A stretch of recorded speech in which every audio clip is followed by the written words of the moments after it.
2020 is an inflection point. Countless articles, reports, and feature stories have been produced about the unprecedented nature of the year.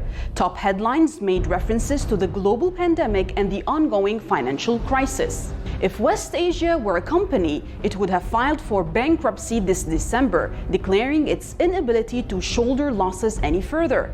But unfortunately, it is not a company that can liquidate itself out of existence, but rather a home of millions who have no choice but to carry on with their lives against all odds, putting up with endless wars, corruption, and COVID-19. Hosting some of the oldest inhabited cities in the world, the region today is nothing but a giant museum where people can come to visit the past, but catch no glimpse whatsoever of the future due to constant Western aggression and intervention. The Western war on Syria has come to a closure, but the country is far from being back on its feet as US sanctions ravage the country's economy. Millions of refugees remain displaced both at home and throughout the neighborhood, while entire cities and towns are still in rubble, pounding to dust during the 10-year global war on the sovereign nation. Lebanon is no better shape. The country's cash-strapped economy plunged into free fall in late 2019, resulting in meltdown of its once thriving banking and tourism sectors. The savings of ordinary Lebanese have been reduced to nothing but a number on their checkbooks, with banks unable to restore people's deposits. Then came the port explosion of August 4, 2020, destroying Beirut and killing over 200 people. 4 months later, accountability has yet to be achieved, and none of the wrongdoers have been brought to justice. Iraq, too, was expecting better days ahead with the installing of a new prime minister in mid-2020. Mustafa al-Kadhimi was hailed as a breath of fresh air, promising to address economic woes. However, the continuous American intervention in the country, alongside with the twin shock of COVID-19 and the collapse in global oil prices, led to the miserable condition today. The most acute escalation of all in 2020, though, was the US's assassination of Lieutenant General Qasem Soleimani, prompting unending tension that might just keep moving to the front of the queue in terms of a key driver for 2021. Welcome to the Mideastream. I'm Marwa Osman.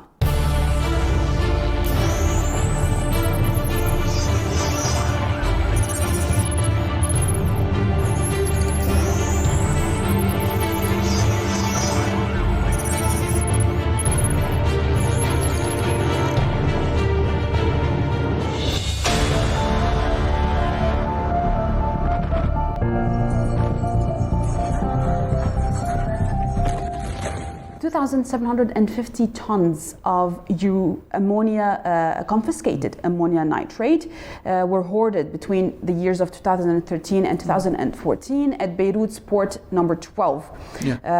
They were impacted with a spark of fire. This is the official scenario, produced what possibly is the largest chemical explosion after Nagasaki. Who is to blame, and why are the Persian Gulf media outlets repeating the word Hezbollah every time they want to talk about the Beirut explosion? Well, with regards to storing these risky materials, I believe that it was out of neglect, negligence, and of course corruption, because it seems that officials in the state each was trying to sell this material to one side or another, favored to him. So that's one factor which kept this risky material in the port, of course in ill conditions, but there could be also a possibility of a perpetrator who ignited the fire, especially that the port is not well secured and it could be easily infiltrated from outside. You mean anyone could have walked in? There is a possibility, yes. So especially with the internet division in Lebanon and with people divided in their loyalties and their affiliations. So this is a possibility. Why the Gulf media is trying to blame Hezbollah? Because I believe that it's not only the Gulf media, but it's also Western media that is trying to lay the blame on Hezbollah, because the West mainly and its Lebanese allies are trying to capitalize on the event in order to call for international mandate over the port and the airport, and under the claim of neutrality on one hand, and on corruption of any local investigative team that could handle the case, that they don't have trust in any local team.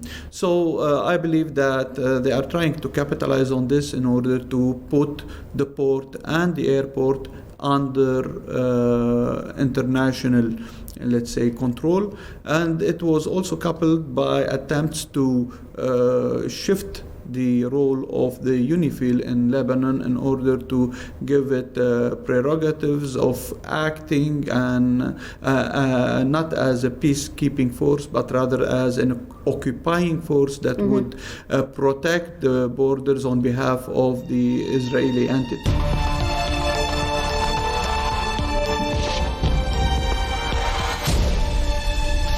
The world is really not in shock by the UAE's betrayal of the Palestinian cause by inking this so-called peace agreement with Israel. However, coming out like this only opens doors to more Arab states to do exactly the same. What do you think will, which actually state do you think will be next to betray Palestine? First of all, thank you for having me. And second, I wouldn't call it betrayal, because the word betrayal itself, it gives the assumption that the Emirates have had an active role in the struggle beside the Palestinians or against Israel, or have a deep solidarity. So I'm very skeptical using the word betrayal. But having said that, and having seen the path that the United Arab Emirates have taken in the last few years, we know for the fact that the Emirates have been normalizing sport normalization, intellectual normalization, even space normalization in terms of allowing Israeli jets, for example, or even allowing Israeli citizens to have a transit in the Abu Dhabi and Dubai. I think we would have either one Bahrain, one thing, or Oman, which Oman has a long history of normalization with Israel. But it seems that the Bahrain is on the top list of these. Of course, we wouldn't rule Sudan, a new regime, and his appetite to normalize with Israel. But let me stress that Israel is usually normalized with authoritarian and autocratic regimes. So if we look at who are the states that normalize with Israel, I mean states that's not in the surrounding historic Palestine, we would say that the Emirates, I mean, we have high level of authoritarianism there. They are, of course, they have high quality of life, but they don't have freedom of speech. I mean, that the only way that the Emirati could express, for example, their opinion is to stay silent, as many Western journalists have witnessed in the Emirate, as well as online by just writing emojis and not a single word. So to sum this, I think that we will witness a country that have been normalizing with Israel in sport normalization, political normalization, and such as Bahrain. I mean, we need to measure what the Emirates did, and then we will find out who is the next.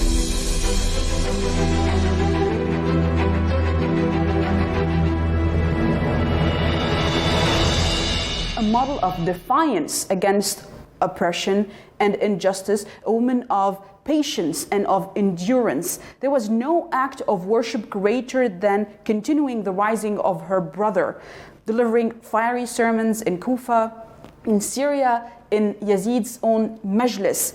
How do you think this role taken by Hazrat Zainab alayhi salam served Islam? I think first of all, I'd like to extend condolences on Ashura to all of the people watching and to yourselves.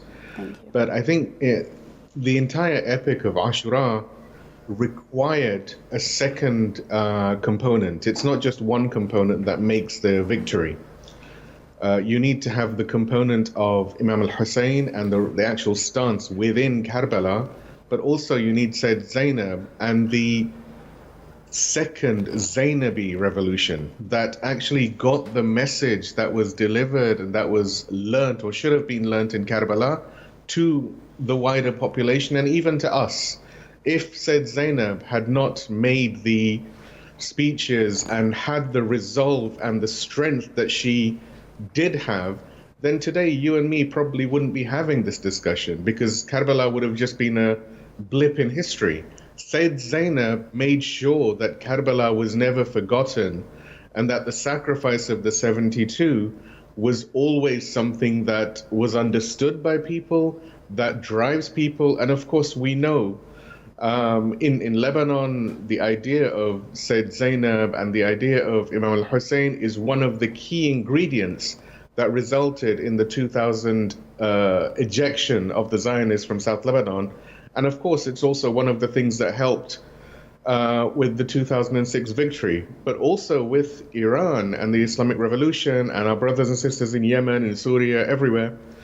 It is this fire of Karbala that has been nurtured and that has been strengthened by the lessons of Sayyid Zainab and by the fact that she never once, in the worst of situations, when her two children were killed, instead of, falling down and weeping and everything, she went down into prostration and said, "Rabbana taqabbal minna hadha qurban," that, "Oh God, accept from us this sacrifice." Mm-hmm. The same thing when she saw the body of Imam al-Hussein with the head severed and everything on Ashura, she didn't break down. Rather, she resigned herself the same way Imam Hussein and all of these companions and the family had resigned themselves to the fact that this is something we have to do and this life is temporary. And so they said, "Oh Allah, please accept this service from us."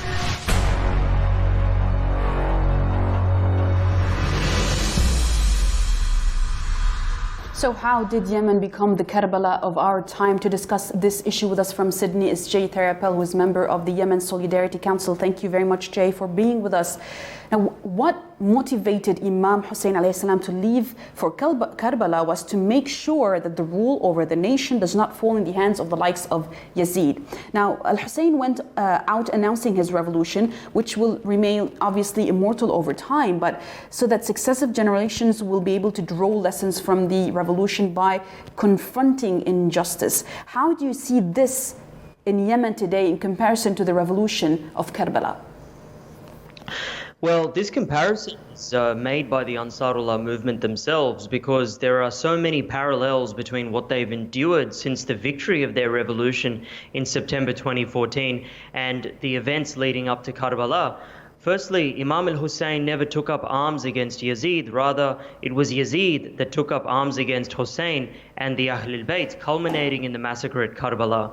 Similarly, Ansarullah never took up arms against the former Yemeni government. Instead, it was that government under the former president Ali Abdullah Saleh that took up arms against Ansarullah. Even US think tanks like the RAND Corporation admit that Ansarullah were acting within the boundaries of the laws and constitution, and that the only reason Saleh responded to this political challenge with brute military force in 2004 is because he was being pressured to do so by the US and Saudi Arabia. They used military force to combat a political ideology because they knew the Ansarullah movement resonates with millions of Yemenis who believe their country has been kept artificially poor and reduced to a reserve army of cheap labor for the Saudi economy. Secondly, On the day of Ashura, the Ansarullah movement also remembers its own martyrs, beginning with the founder of Ansarullah, Sayyid Hussein al-Houthi, who was brutally murdered along with his family members and followers by the Saleh regime. Finally, in the words of Imam Ali, be like the flower that gives its fragrance to even the hand that crushes it. Today, the same Yemeni army that was sent to crush Ansarullah are now fighting shoulder to shoulder with them in defense of their nation.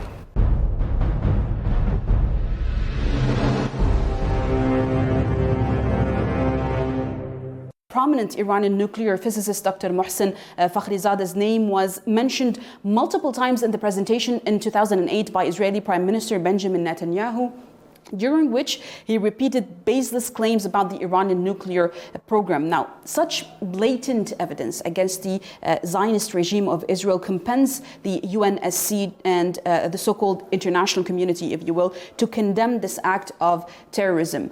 Do you think that this might actually become a possibility?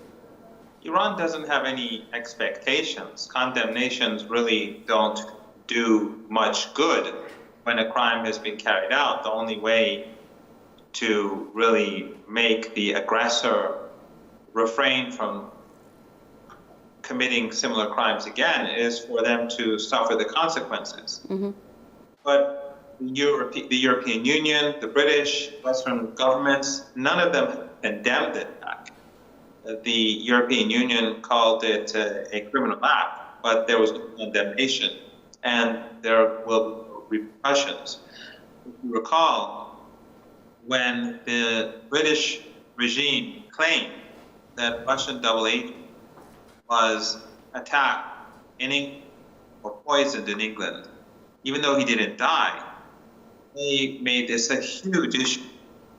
And the whole of the EU, the United States, Canada, expelled 153 Russian diplomats.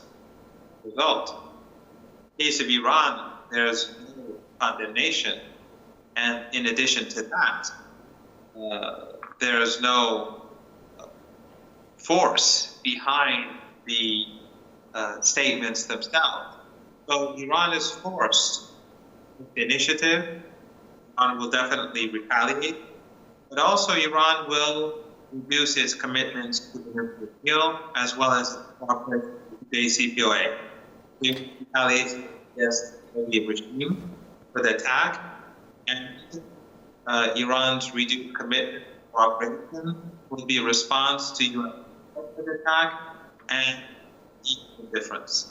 Well, Dr. Marandi, leader of the Islamic Revolution, Ayatollah Sayyid Ali Khamenei, has called on Iranian experts to preserve the scientific and technical legacy of the nuclear scientist Mohsen Fakhrizadeh and ordered the punishment of his assassins. We all remember the retaliation for the assassination of Lieutenant General Qasem Soleimani, which shook the American presence in Iraq. What are the prospects of something similar, maybe as a retaliation for Israel, as well as maybe the military presence of the U.S. in the region? Well, the response to the murder of General Soleimani by the Americans was not the final response. It was a response. Mm-hmm. The leader said that that was only one step. So we still have score to settle.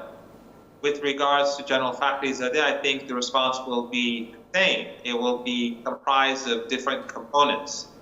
One component will be lethal, and another component will be a loss of access to Iran's nuclear program and an increased speed mm-hmm. in the development of that program. Well, I want to thank you very much, Dr.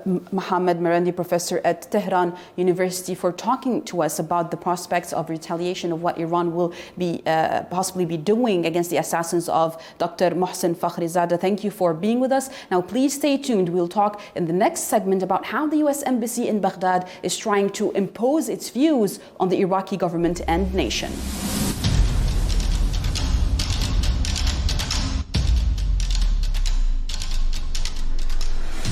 Well, Laith, Biden must truly understand that Iraq today is different from the Iraq that he knew, especially the one where he decided to present maybe a platform or a plan in the U.S. to divide the country into 3 semi-autonomous regions. America itself is at a defining moment in Iraq, controlling no territory or very specific territory, having no influence or unable even to intervene in political decision-making process. They are regularly being threatened by the popular mobilization units for a confrontation, especially in the event that the US does not actually abide by the withdrawal timetable set by the Iraqi parliament for them to leave the country. How do you see the Iraqi factions reacting to Biden's plan if he really has it in mind to be implemented in Iraq? Well, the last time the United States attempted to do that with the referendum in Iraq, Kurdistan province, we saw the response, the immediate response from the government of Iraq, from the factions in Iraq, and even from the government of Iran and Turkey. Within hours of that referendum, all the entrances and exits to Kurdistan were, taken over by Iraqi army and the Iranian army, and that ended it, that possibility of separation. And so the West can dream as much as they want of fracturing Arab societies and countries further, but that plan is gone, long gone. The power to do so that may have existed around World War I, even maybe after the end of the Soviet Union, is gone now. The United States has burnt all its cards, all its games have been played out and didn't work out, and everybody knows these plots and plans by heart. Everybody has memorized what the United States is trying to do, and it's not going to work out. So you think Biden might actually have another option on the table here? Well, the option that we see, the United States in general, whether it's Biden or Trump in power, is confrontation with Iran. They've tried to fracture the Iraqi society since the 1990s, and it didn't work out. They tried defeating Hezbollah in Lebanon, and it didn't work out. They tried invading and fracturing Syria, and it didn't work out. So now the only thing that they have in front of them is to have a confrontation with Iran, which is also not going to work out.